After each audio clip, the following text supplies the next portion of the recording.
प्रिय विद्यार्थियों, 22 के इस ई लर्निंग ऑनलाइन प्लेटफॉर्म पर मैं राम जैन कंप्यूटर प्रश्नोत्तरी में आप सभी का स्वागत करता हूं।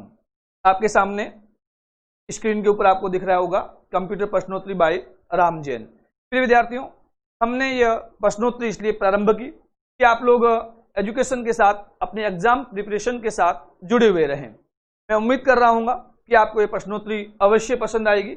यदि आपको ये प्रश्नोत्तरी पसंद आती है तो आप लाइक कीजिए, हमारे चैनल को सब्सक्राइब कीजिए और इस वीडियो को अधिक से अधिक शेयर कीजिए ताकि हम आपके लिए और इस प्रकार की प्रश्नोत्तरी लाएं। हम बहुत जल्द एक और प्रश्नोत्तरी वन लाइनर भी प्रारंभ करेंगे। इस प्रश्नोत्तरी के समाप्त होने के बाद काफी सवाल कराए जाएंगे आपको, लगभग 2,500-3 हजार के करीब हम सवालों को आपके देने का प्रयास करेंगे। वन लाइनर क्वेश्चन भी लेंगे, लाइव भी आएंगे, बहुत जल्द लाइव भी हम आएंगे। हमारे विद्यार्थियों ने कमेंट्स भी किए, तो मैं कमेंट्स पढ़ने और उनका जवाब देने से पहले एक बात जरूर कहना चाहूंगा कि मैं समालोचना के राह का पक्षधर हूं। मैं उस पथ का पक्षधर हूं जो समालोचना पर चलता है। मैं प्रशंसा के लिए नहीं बना, आत्म प्रशंसित बोना नहीं हूं। मैं हमेशा से इस बात में विश्वास रखता हूं कि समालोचना होनी चाहिए। मैं अपने व्यूवर्स के उन सभी कमेंट को शामिल करूंगा, चाहे उसमें आलोचना हो, चाहे उसमें समालोचना हो, चाहे उसमें मेरे लिए अच्छे शब्द ही क्यों न हो, बुरे शब्द ही क्यों न हो, मुझे उससे फर्क नहीं पड़ता। शब्द अच्छे हो या बुरे हो, जो भी है, सामने वाले ने एक बार मेरी भी देखा तो है। चलिए, मैं उस समालोचना, प्रशंसा, आलोचना, सवालों के जवाब, उन सभी कमेंट्स को आपके सामने ले रहा हूं। आज कुछ कमेंट्स को लूंगा, बाकी को फिर अगले वीडियो में। एक विद्यार्थी है जिसने नाम तो नहीं लिया, अपनी आईडी बनाई है आपका वफादार नाम से। मैं इनके कमेंट्स को जरूर पढ़ूंगा कि सर कॉन्फिडेंस थोड़ा कम झलक रहा है। चलिए, बहुत बढ़िया।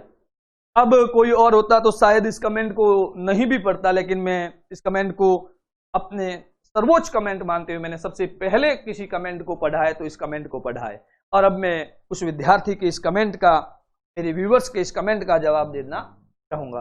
तो सुनिए आप सभी भी। सबसे पहले तो इस व्यूवर को बहुत बहुत धन्यवाद ज्ञापित करना चाहूंगा 22 के इस ऑनलाइन प्लेटफॉर्म के माध्यम से।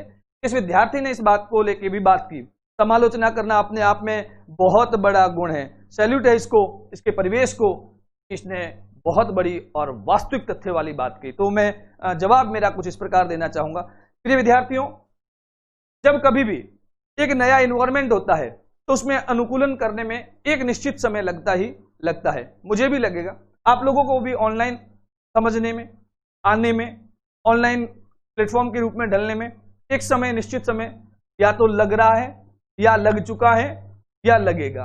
वो चीज हमारे सामने भी है। आप सभी जानते हैं कि मैं जब ऑफलाइन क्लासेस पढ़ाता था तो 400, 450 की क्लास, 500 की क्लास, 300 की क्लास, अब उस बड़ी क्लास में पढ़ाने का एक अलग अनुभव होता है। और अब क्या है, कुछ भी नहीं है, केवल एक कैमरा और कैमरे के सामने हम हैं।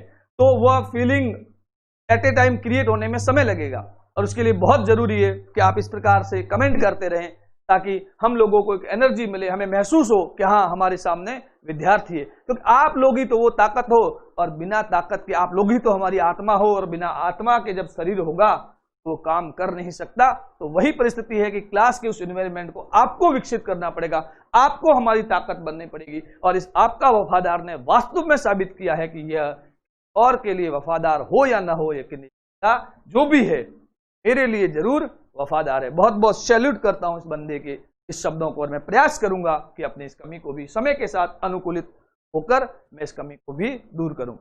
चलिए, एक और कमेंट आया है बाकाराम जी का कि एक क्वेश्चन इनके गलत हुआ। प्रयास कीजिए कि आपके आगे सारे क्वेश्चन सही हो। लेकिन देखिए, मैं मान लेता हूं कि आपका एक क्वेश्चन गलत हुआ, लेकिन आप सारे क्वेश्चनों के आंसर कमेंट कीजिए और एट ए टाइम कमेंट कीजिए जिस समय वीडियो प्रीमियम पे चल रहा है, ताकि हम उस समय आपको देख के रिप्लाई भी करें। चलिए, एक कमेंट आया है अनु विश्नोई का, इन्होंने आंसर दी है, बहुत बढ़िया, शाबाश अनु विश्नोई जी आपका। ड्रॉप कैप का इन्होंने आंसर दिया कि बाय डिफॉल्ट 3 लाइनों का, अधिकतम 10 लाइनों का। तो एक सवाल और आप सभी व्यूअर्स से और अनु विश्नोई जी से भी कि आप ये भी बता दीजिए कि न्यूनतम कितना किया जा सकता है। बहुत बढ़िया, धन्यवाद। बाकी वाले लोगों के कमेंट्स को भी मैं बहुत जल्द अपने इस वीडियो में, आने वाले वीडियोस में शामिल करूंगा। मैं जिनके नाम नहीं ले पाया, इसका मतलब ये नहीं कि वो मेरे लिए कमतर हो गए या जिनका नाम लिया वो मेरे लिए श्रेष्ठ हो गए, मेरे लिए आप सभी बराबर हो, मेरे लिए आप सभी मेरे मित्र, मेरे सभी विद्यार्थी बहुत ही प्रिय हो। चलिए प्रारंभ करते हैं इस प्रश्नोत्तरी को। आज का हमारा पहला सवाल, कंप्यूटर के आविष्कारक कौन है? बहुत ही आसान सा सवाल है। वॉन न्यूमैन ने कंप्यूटर के स्ट्रक्चर को बनाने का काम किया। वॉन न्यूमैन ने का योगदान कंप्यूटर के विकास में सर्वाधिक हो सकता है, लेकिन आविष्कारक नहीं है।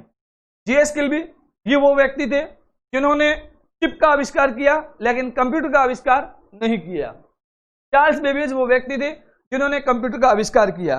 तो डेफिनेटली प्रिय विद्यार्थियों हमारा आंसर यहां हो जाएगा Charles Babbage, option number C. चलिए बढ़ते हैं फिर एक और नए सवाल की ओर से। निम्न में से कौन इनपुट इकाई है या इनपुट डिवाइस है? आपको ये बताना है कि इनमें से कौन सी इनपुट डिवाइस या इनपुट यूनिट या इनपुट इकाई है, ये चीज आपको इसका आंसर देना है। अब देखिए पहला ऑप्शन माउस। माउस एक इनपुट डिवाइस है या नहीं, कीबोर्ड एक इनपुट डिवाइस है या नहीं, स्कैनर एक इनपुट डिवाइस है या नहीं, ये आपको पता करना है। देखिए इनपुट यूनिट कौन सी होगी? वह इकाई जिनके माध्यम से कंप्यूटर में डेटा इनपुट हो, डेटा इनपुट हो। अब आप जानते हैं कि माउस एक इनपुट डिवाइस है, क्योंकि इसके माध्यम से GUI के माध्यम से जो कंप्यूटर में ग्राफिक्स वगैरह बने होते हैं, क्लोज बटन वगैरह कुछ भी आप समझ लो, इनके ऊपर कार्य किया जा सकता है। इसका मतलब ये इनपुट डिवाइस हुई। अब माउस को हमारे यहाँ बोलते हैं चूहा, ऊंदरा, कुछ भी कह दो, तो वो चलता है तो डगमगाता है। जब वो चलता है तो वह डगमगाता है, जब चलता है तो डगमगाता है। डग से बन गया डगलस एंजेलवर्ट, माउस के आविष्कारक डगलस। अब देखिए प्रिय विद्यार्थियों कीबोर्ड में शब्द क्या है? की से बन जाएगा क्रिस्टोफर लॉथम सॉल्स। तो कीबोर्ड के आविष्कारक कौन हो जाएंगे? Christopher लॉथम souls. कीबोर्ड के माध्यम से टेक्स्ट इनपुट किया जा सकता है। कीबोर्ड के माध्यम से क्या इनपुट किया जा सकता है प्रिय विद्यार्थियों? टेक्स्ट। स्कैनर भी इनपुट डिवाइस है, क्योंकि इसके माध्यम से इमेज हो या फिर टेक्स्ट हो, ये हमारा जो डाटा होता है वह कंप्यूटर के अंदर होता है। तो जब तीनों सही है तो उपरोक्त सभी, अर्थात प्रिय विद्यार्थियों हमारे इस क्वेश्चन का जो आंसर होगा वह आंसर हो जाएगा उपरोक्त सभी। तो ये आंसर हो गया ऑप्शन नंबर डी। चलिए आप लोग भी कमेंट करते रहिए। सीपीयू में कंट्रोल, मेमोरी और तीसरा कौन सा? देखो ये एक बॉक्स है, कैबिनेट बोलते हैं, इसके अंदर सीपीयू लगा होता है। एक तो होता है ALU, एक होता है CU, एक होता है MU, ठीक। CPU जिसे बोलते हैं कंप्यूटर का दिमाग, CU जिसे बोलते हैं नाड़ी तंत्र, क्योंकि कंट्रोल का काम करता है। यहां तक की चीजें मैंने आपको ऑफलाइन क्लासेस में पढ़ाई थी। तो आंसर हो गया यहां से, क्योंकि इसने दे रखा है कंट्रोल यूनिट और मेमोरी। कंट्रोल यूनिट इसने दे रखा है, मेमोरी इसने दे रखा है, तो हमारा आंसर क्या हो गया? ALU। डेफिनेटली हमारा आंसर कौन सा हो गया? D, arithmetic logic unit. चलिए बढ़ते हैं क्वेश्चन नंबर 4 की ओर। एक हार्डवेयर डिवाइस, हार्डवेयर पूछा है, जो डाटा को अर्थपूर्ण इंफॉर्मेशन में परिवर्तित करती है। देखो अब सवाल को समझें, सवाल में ही इसका आंसर छुपा हुआ है। कैसे? अभी समझाते। देखो आपको क्या कहा है? डाटा। क्या शब्द का है? मैं यहां लिख देता हूं ताकि आपको क्लियर दिखाई दे। एक शब्द आपको दिया है विद्यार्थियों, डाटा। अब इस डाटा को किस में बदलना है? इंफॉर्मेशन में। अपने आप तो बदलेगा नहीं। डाटा को इंफॉर्मेशन में बदलने के लिए क्या करेंगे? कमेंट्स कीजिए व्यूअर्स, दोस्तों कमेंट कीजिए अधिक से अधिक और बताइए कि डाटा को इंफॉर्मेशन में बदलने के लिए क्या करेंगे आप लोग। कमेंट कीजिए फ्रेंड्स, डाटा को इंफॉर्मेशन में बदलने के लिए क्या करेंगे। शाबाश।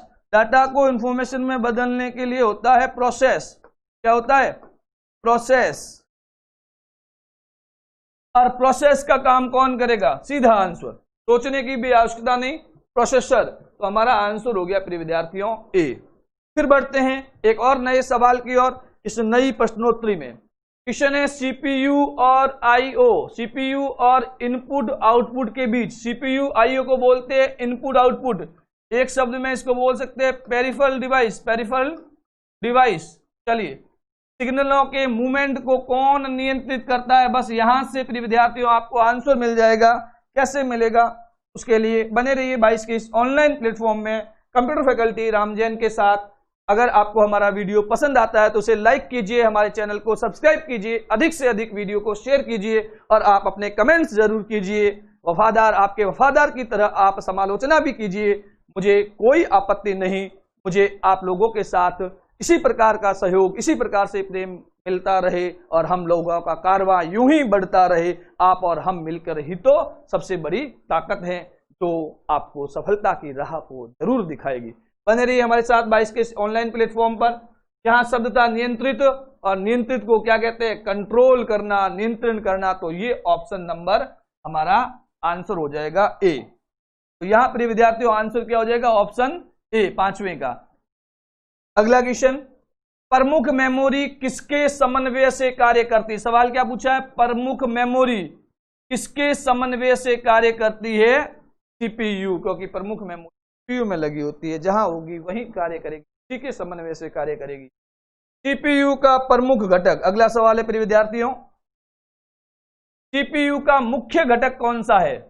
अब देखो मुख्य पूछा है, क्या पूछा है, मुख्य घटक। सीपीयू का मुख्य घटक पूछा आपको, कंट्रोल यूनिट है या मेमोरी है या एएलयू। मैंने अभी भी डायग्राम बताया था, जब मैंने अभी डायग्राम बनाया था प्रिय विद्यार्थियों, तब मैंने डायग्राम के अंदर भी आपको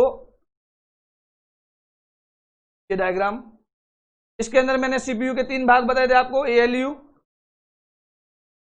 एमयू और सीयू। अब सवाल के अंदर ऑप्शन तीनों पड़े हैं आपके सामने, लेकिन आपसे मुख्य घटक पूछा है। क्या सीयू मुख्य है, कंट्रोल करने का काम करता है, पूरी की पूरी यादाश्त है, दिमाग है, एक प्रकार से कह सकते हैं, स्टोरेज है, अर्थमेटिक, सारी की सारी गणनाएं करता है। अब सोचिए प्रिय विद्यार्थियों, कौन महत्वपूर्ण होगा। किसी एक को महत्वपूर्ण करना प्रिय विद्यार्थियों यहां संभव नहीं है, क्योंकि सबके कार्य अपने आप में बहुत ही यूनिक हैं। सीधा आंसर क्या, डी। समझ में आ गया। किसी आंसर को, किसी क्वेश्चन को रटने की आवश्यकता नहीं है, आपको केवल और केवल ये ध्यान देना है सवाल पूछा क्या है और अपना लॉजिक लगाइए। सीपीयू का मुख्य घटक पूछा है, आप किसी एक घटक को यहां मुख्य कह ही नहीं सकते, इसलिए आंसर क्या हो जाएगा, उपरोक्त सभी। क्वेश्चन नंबर 8 की ओर बढ़ते हैं। ईडीपी का पूरा नाम। अब देखो, प्रकार के सवालों के लिए हमेशा कहता हूं कि ये तभी आप आंसर दे पाओगे जब आपने पढ़ रखा हो, इसकी फुल फॉर्म आपको 100% याद है। ठीक, अब देखिए, इलेक्ट्रॉनिक डेटा प्रोसेसिंग इसका आंसर हो जाएगा। शेष ऑप्शन प्रिय विद्यार्थियों अपने आप गलत हो जाएंगे। तो हमारा आंसर क्या हो जाएगा, ये हमारा आंसर हो जाएगा ए, इलेक्ट्रॉनिक डाटा प्रोसेसिंग। चलिए, प्रतिदिन 5-7 फुल फॉर्म में आप याद कीजिए ताकि आप एग्जाम में अच्छा कर पाए। बढ़ते हैं फिर एक और नए सवाल की ओर। प्रथम गणना यंत्र, देखिए प्रथम गणना यंत्र कौन सा है प्रिय विद्यार्थियों, आंसर दीजिए। प्रथम गणना यंत्र कौन सा है। बहुत बढ़िया, शाबाश, आपका आंसर बिल्कुल सही है, अबेकस। प्रथम गणना यंत्र अबेकस है। चलिए बढ़ते हैं फिर एक और नए सवाल की ओर, एक नए पड़ाव की ओर। सवाल संख्या 10, निम्न में से तेज कौन सा है, सबसे तेज कौन सा है, यूं समझ लीजिए। निम्न में से सबसे तेज कौन सा है, निम्न में से, इनमें से जो आपको ऑप्शन दे रखा है, इनमें से बताना है कि सबसे तेज कौन सा है, इनमें से सबसे तेज कौन सा है।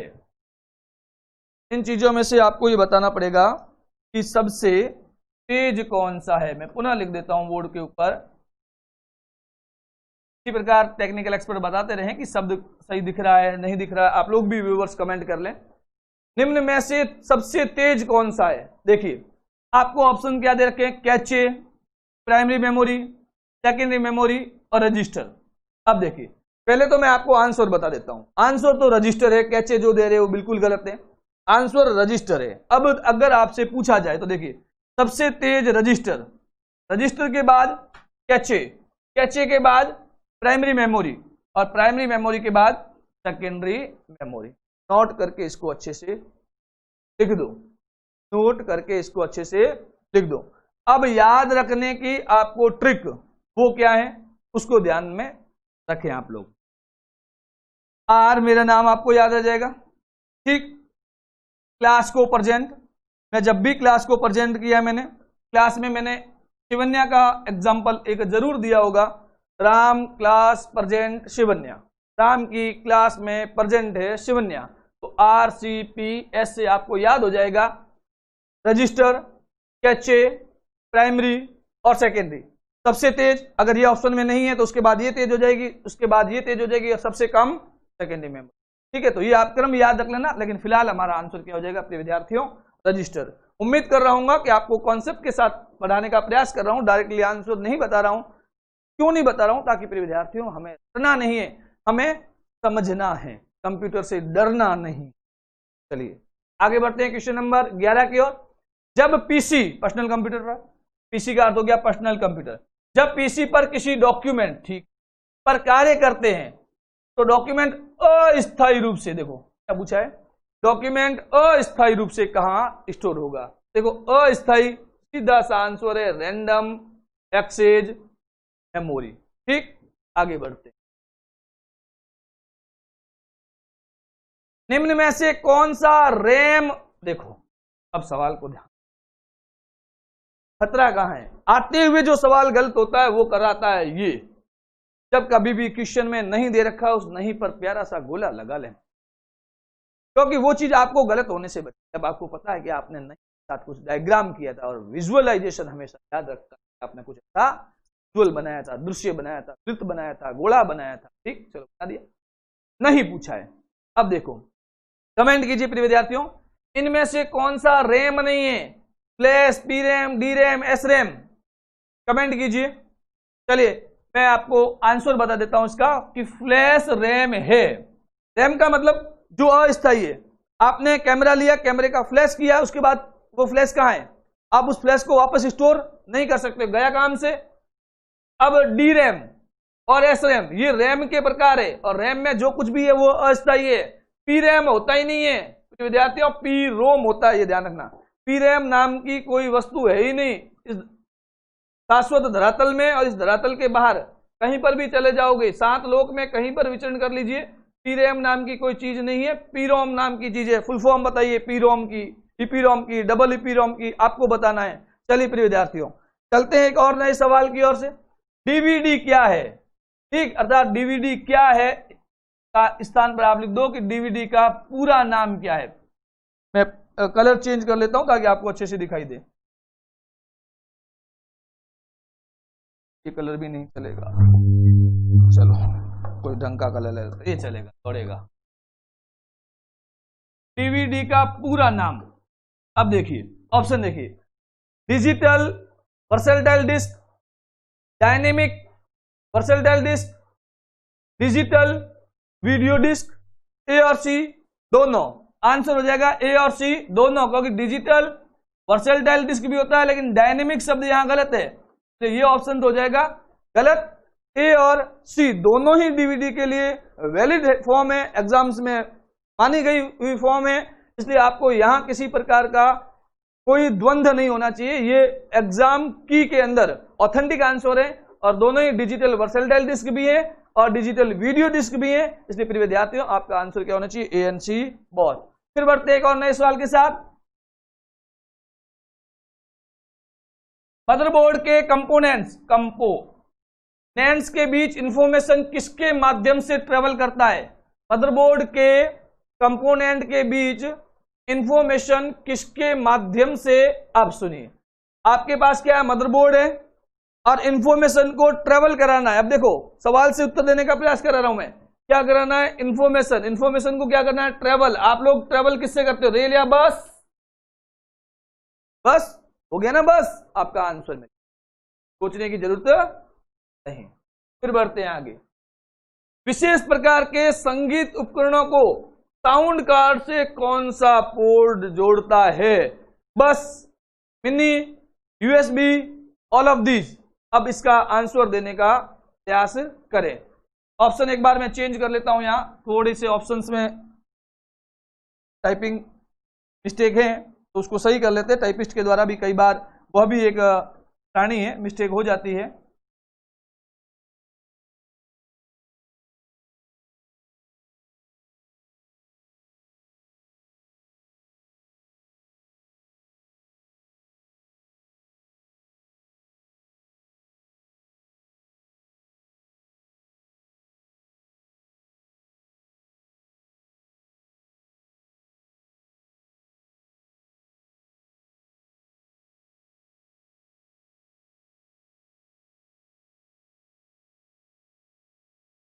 चलिए, दो ऑप्शन हम तैयार कर लेते हैं। अगर एक तैयार कर लेता तो शायद आप डायरेक्ट आंसर दे देते।